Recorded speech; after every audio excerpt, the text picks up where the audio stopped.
मंडळी, मागील आठवड्याभरापासूनच राज्याच्या विविध भागांमध्ये पाऊस आणि गारपीट पाहायला मिळत आहे।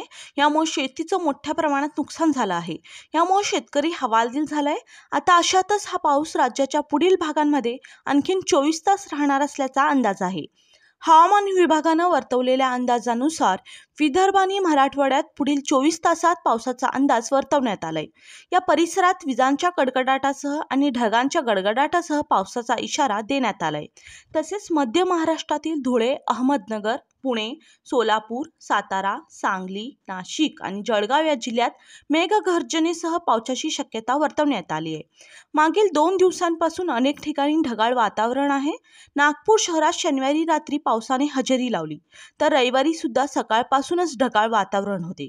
याशिवाय विदर्भातील अनेक जिल्ह्यात ही स्थिती आहे। मराठवाड्यात देखील अवकाळी पाऊस कायम आहे।